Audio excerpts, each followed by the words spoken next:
Good. Yes. Action, one team, one dream. Welcome to Morning Minutes with myself, Michael Bergio, and Mark Novak. And this morning on Morning Minutes, we're going to be talking about how we feel, what we feel the best team system is in an agency, and how we can get properties live to the market on using instant media, sell properties really fast, get lots of traction, lots of buyers, more money for the client, and a new way for buyers as well. Mark, take it from the top. Caravans, just want to tell me a bit, refresh how caravans used to work as well, and probably what and how we still use it. But a lot of agents sort of, I don't know if it's selfish or just they're not working as a team. Well, I'll give you an example. If you walk into our real estate agency and you say, hey, look, I saw 3 2-bedroom units advertised for sale. If those three two-bedroom units were listed and brought onto the market by 3 different salespeople internally. So Angelo listed one, Lisa listed one, Glenn listed one, and they all had a different 2-bedroom unit with different features. Now, if you're a buyer, you really don't care. When you're a buyer, you walk into an agency or you ring that agency, you just want to see them all straight away. Now, it's actually it works brilliantly with us, because what we actually do is we do a automatic fee split internally that our clients don't know about, buyers don't know about, sellers don't know about. And what actually happens when a buyer walks in the door and says, hey, I want to look at all these 3 2-bedroom units, that one person, that salesperson, has the ability to show all 3 properties. Now, how does it work differently if you don't have that one team model? Yeah, so if you're doing it differently, then you've got to inquire with that agent, make a time with them, go to the other agent, make a time. And a lot of the time, the timings aren't convenient for you, where they may be able to see it that day within an hour, then the other agent maybe tomorrow. And the reality is the time for that client to see the properties they need to come up with a sound view on what they like or don't like. Because as an agent, I'm under a strong belief, a buyer really needs to see 3 to 5 properties before they can make a decision, because they need to see some that are maybe at a higher price, lower, and just get a range of what they like, and then come to, is that good value for a property? And the power of what the structure we use, where you can just nominate one agent, go see all of them straight away, it allows you to get to a decision or a conclusion a lot faster, regardless if that is to buy it or not to buy it. I think the worst thing from a buyer's point of view and an agent is being in limbo, not knowing. So you want to get to the conclusion of that's what you like, and then that's value, and then you can proceed. So that can take a buying process that may be 1 week to 1 afternoon. Very powerful stuff, and great for the buyers and great for the owners. Hey, can I get you to slide a little bit over to the center of the screen, Legend? Looks like you're falling off. Sorry. Yep, there we go. So, yeah, when you're a seller, guys, you've got to be really, really careful, because when you're a seller, if your agent, like, the great thing with us is you've actually got 8 agents working for you. So even though you're employing me to say, okay, look, can you sell my place? There's the power of 7 other real estate agents that are going to be showing their buyers your property. And you know what? Sometimes people have that relationship. Sometimes I've just got a particularly good relationship with the buyer. Michael, you list the property, and then what can happen is I can take the buyer that I've been working with for 1, 2, or 3 months through your property and get a commission. People have got to realize you can't do that with probably 60, 70% of real estate offices. If there is a split, it's not a straight down the middle split. It's maybe 10%, and that agent doesn't lift a finger for a buyer when someone else has listed another property internally in the office. And I'll tell you how that works in a live example. Let's say you meet a young family that's looking for a 3-bedroom home in Narrowena. You know this buyer's, say you've got a great relationship with this buyer. So they're not really looking elsewhere. They've just said, Michael, I want to buy a property through you. You've done a lot with us. Just find me that property. Now, let's say your colleague Mark has a property that will tick all their boxes, but you may have another one that you think may tick their boxes in 4 weeks. So what that agent will do, instead of saying, hey, John and Kerry, a colleague has a property I think would be great for you, because he knows he will only get 10% of the commission, but if they buy the property he may have coming up in 4 weeks, he'll get 100%. He won't tell John and Kerry about that other listing. That means they don't get to see it, and the vendor of that property doesn't get that buyer that could be perfect for it. And sometimes there could already be a buyer on it, and that second buyer creates that competition that may get that owner 5, 10, 50 grand more for the property. With agents running it more of a selfish structure, they're only going to save it for their listing, and that just isn't in the best interest. It is for the agent, but it is not for the clients, which then reverts to not being in the best interest for the agent. Because you just want to help people and do what's best for them and show them as many properties as you can. If you do, as Lisa Novak always says, if you do right by people, the money will come. So don't think of the money first. An example of that is when, with buyers, say you want to buy a car, right? And you walk in, you go, oh, look, I think I want a Corolla, but I'm also happy to look at the RAVs, and I'm happy to look at, the other cars that are there. And you go, no, look, sorry, I can only sell the Corolla to you. You go, what do you mean? You go, well, you got to speak to Barry, or you got to speak, if you want to talk about the RAV and the other car over there, we got to speak to Mary about that. It's not in the client's best interest. The industry's got it backwards. It's gone wrong. It used to be that way, the way we operate. The way we operate is probably a bit of an old-fashioned way, but it's where the client wins, where the client gets the best service. And didn't they used to do it on a much larger scale between companies? I remember hearing on a Tuesday, all agents from all companies, or whatever day it was, would meet at one agent's listing. So let's say I've got a listing, people from LJ Hooker, Rain and Horn, all these companies would all meet at this property, all in different cars. There'd be 50 cars parked out at the front of this house. The listing agent would run a tour of the property, and then everyone would go to another one. Is that correct, Mark? Is that what happened? Yeah, so ladies and gentlemen, boys and girls, there used to be a system called EAC Multilist, and what used to happen, it was an inter-office property sharing tool where you could actually that's where our industry got the word caravan from, because it was from the EAC Multilist days.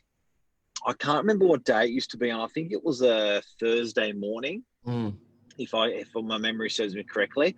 And this is back in 1993. So the system was around for about 10 or 15 years, the EAC Multilist system. And what would happen is I would list that property on EAC Multilist system, and then any agent on the Northern Beaches that was part of EAC Multilist could actually sell that property. So when a property came onto market, it was bloody hilarious. We would have 100 or 120 real estate agents racing to that property, then to the next property, then to the next property, to have a look through at all the new properties coming on the market. I love that. Where did that fall away? Did it fall away when the market came so strong? Buyers, that's probably when you had to work a lot harder for buyers. You did. Why did it fall away? That sounds great. Look, it was certainly fun because the real estate agents are hilarious. So to get them all in one room, there was these love-hate relationships that were just so funny. But the EAC Multilist caravan that we used to do, it fell away. I think a lot of people just started not putting properties on that could not be sold, just rubbish properties. Yeah. So it sort of ended up being just the dregs and stuff that couldn't be sold and it was too high a priced. Would go on to the EAC Multilist, unfortunately. But look, it was a terrific system for 10 to 15 years and people got so much value out of it. But we work that way, ladies and gentlemen. So I heavily promote that, we have internally, people would know, but we've got a fee split of almost half, where the listing agent, the person that brings a property to the office, gets 50% and then the selling agent gets the other half. And then what happens is there's this competitive bidding between us. So often we'll have 2 or 3 different agents with their buyers putting offers in on behalf of the buyers, and the owner is just getting this cracker of a price. Believe it or not, sometimes agents, if won't bat as hard for a client if depending on different circumstances, but we bat hard because we want to get the selling commission. Otherwise, another agent in the office is going to sell it. And you know what I love that comes from that system and the competitiveness is then we do a best and fairest. So a lot of owners that always, especially in a strong market, like, should I do an auction? I want that sort of vibe. But a lot of the time, especially when the market's not as strong, you don't want to have an auction with one person because it doesn't always work out that well. But with how we end when we've got say 3 agents all with one buyer each competing for this one property, then we'll basically do like a closed letter, best offer, and then we open it. And so what will happen there, you would say by 5 o'clock on Tuesday, all those agents submit the best offer from their buyer in writing with the terms, which is a big one as well. The terms, and whoever's the successful will get the property. And a lot of time you do that at the level when you sort of at a level the owners are happy with. Let's say 800,000. You may have 3 offers, for an example, at 790, 800, 805, and they're all around the same ballpark. So the owner goes, I'm happy with this. But this is where agents bring the extra money for their client and make the money, like make way more than what our fee is. Because then you do a best and fairest, and because the buyers only get one chance, a lot of the time I've seen up to 50, 60 grand more on a unit. So they're at 800 and someone goes 810, but then you have one buyer that is 840. And the owner's like, how'd you get that extra 40 grand? And that's the value that it brings from the competition. But people don't realize that competition breeds competition. Sometimes you often don't want to compete with yourself. Like, it doesn't sort of make sense. Do you know what I mean? So this competition of having multi-agents in the office working for an owner, this competition is just simply, it's just unbelievable. And like you said there, how many examples do we have every month where we've gotten 40 grand because of that competition environment we've got? And guys and girls, if you've just tuned in, we're talking about the way we work at Novak as a team. We are structured differently to the majority of real estate offices in Sydney, where we're not squads, we're not running in our own lane, we're a team getting the best price for a property. So an example is today, when you jump on social media at 10 o'clock or 11 o'clock, you'll see 8 real estate agents walking through one house. And the reason why that doesn't happen and why you don't see that anywhere else in social media is because an agent lists a property and sells that property, and nobody else in their office can sell that property. It's weird, the old-fashioned way. The other way, I should say, is weird. It is, and then it really emphasised the power of instant media, because when that old pitch, the agent would be like, before we go to the portals, let me market it to my database, and you've got to have everything prepared. The speed now it goes to a database / social media is crazy. So you do the caravan, but it's 8 agents all going live doing a video on their respective portals. It's incredible. And it just speeds it up. It's really good, and that's why they're heading today's one team, one dream. Teamwork, or would I say teamwork makes the dream work, and there's no I in team, because that's how our foundation is set, and it works very well for owners. Anything else you want to add on today, Mark? Where else do you want to go with that? No, look, that's it. And I know a lot of people ask us about it, so it's good. It's great just to give people a bit of an inroad. But we're often pitching with clients, so clients are saying, "Why should we use you to sell?" And this has given us an absolute huge edge over any of our competition, because you've got 8 real estate agents selling your property, not just one, or 8 real estate agents. It's like buyers times 8. You're not waiting for those buyers to come off realestate.com.au or the old-fashioned ways. They're there in the 8 different agents buyer database, and they compete. It's the best way to get the highest price for property. We do it. We do it It's well. so true. Like if you're looking at an agent, they call in an owner, they call in 3 agents. Then maybe, let's say there's agent A who's an absolute gun, and then agent B, let's say we're agent B in this scenario, and the other agent's 10% better than whatever way you look at it, just say 10% better than the agent at Novak. But then when you look at this open selling in Caravan, when you see there's 7 other agents behind who are doing tremendous as well, even if they're all on par, let's say they're 80%, 8 agents at 80% is better than 1 agent at 95%, for example. Like Big time. it packs a mean punch, which is You know in what the it best reminds me interest of? for everybody. I watched the Michael Jordan documentary on Netflix. Yes. Yes. It's on at the moment, and it's great. I think it's 8 episodes, and they talk about Michael Jordan playing a great game. He's just this beast, right? He's just such a good player. Yeah. And then what actually happens is they acknowledge that he's just a really good player. Everyone's like Michael Jordan, Michael Jordan, Michael Jordan, but they're not number 1 in the comp. Yeah. And year after year after year, Michael Jordan is one of the best players in the comp. But it's like he's not, he was probably like, I'd say if you had to rank him, he was like top 3 to 10 players in the whole comp, Yeah. right? And this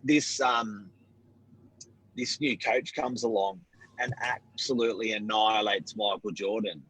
And he says, dude, I'm changing the way the team works. You're going to have less ball time. And this is the configuration. It was like a diamond pattern that he had. Yeah, the triangle pattern. Yeah. He had the team in. And he's like, and everyone's going to be passing the ball more. So anyway, the coach trains the whole team to play a different game with Michael Jordan. Because the reason behind that is, just quickly to emphasize and break that, because he was top scorer for every team, every player, say with averaging 40 points a game. But 40 points a game does not win you a game when, let's say, the average score is 90. You need 90 points to win. Even if you got the best player scoring 60, that's still not enough. You need to be a team. So he says, I'd rather have you scoring 50, but 3 other players also scoring 50, and we're at 150. So that's where it comes down to. You need to be a team. And guess what happened? Then the team started winning. They won 6 premierships in 8 years. They were unstoppable. And the 2 years they didn't win was really the 2 years he didn't play. So it would have been amazing if he did it. But strong team is better than a strong individual player when we're in a team sport. If you're playing golf yourself, fair enough, be the best. But we're in a team sport. If you have but a lot of agents run it like individual, like they're a golf player, but you don't have to be. That's like saying I could play, I don't know, you could play tennis doubles, but yes, you're the best singles player. But if you have the option of another player, why wouldn't you use it? It'd be silly. Yep. So that's where we come into. And that's the thing. Highly skilled agents is what you're employing as well. So the way we work is, yes, we're a team, but it's not like a team of juniors. It's a team of pro players. That's going to always win the game of getting the best price for a client. Absolutely, hands down. Hey, Adita. I was just about to say, good to see you. Missed you. When you come back? Rosemary, Kim, Fort Media legends. Yeah. Ross Russo, Michael. Piers. G'day, here's everyone there. Lisa Dom, Novak, there he is. Fab, there's Fabulous from Fabulous Cleaning. Sydney Eyelashes, Dom. Legends, guys, legends. A lot of legends. But that's the breakdown of teamwork makes the dream work, everyone. So if you can in any industry, if you can manage your crew and your team to play a better game, to deliver better results for clients in a coordinated manner, it's always going to do better than the one-man band. 100%. Because that person can have a bad game. That Michael Jordan can have a bad game, but if the rest of the team's kicking, if the rest of the cylinders are firing, it'll be okay. You can afford to. Yep. Thanks, everyone, for tuning in. Back tomorrow morning. Giddy up. Have a great day, everyone. Love you. Hope you enjoyed the good long weekend. It was good, eh? Yeah, it's good. Cheers, guys. It's a cracker. Bye. See you, everyone. Bye.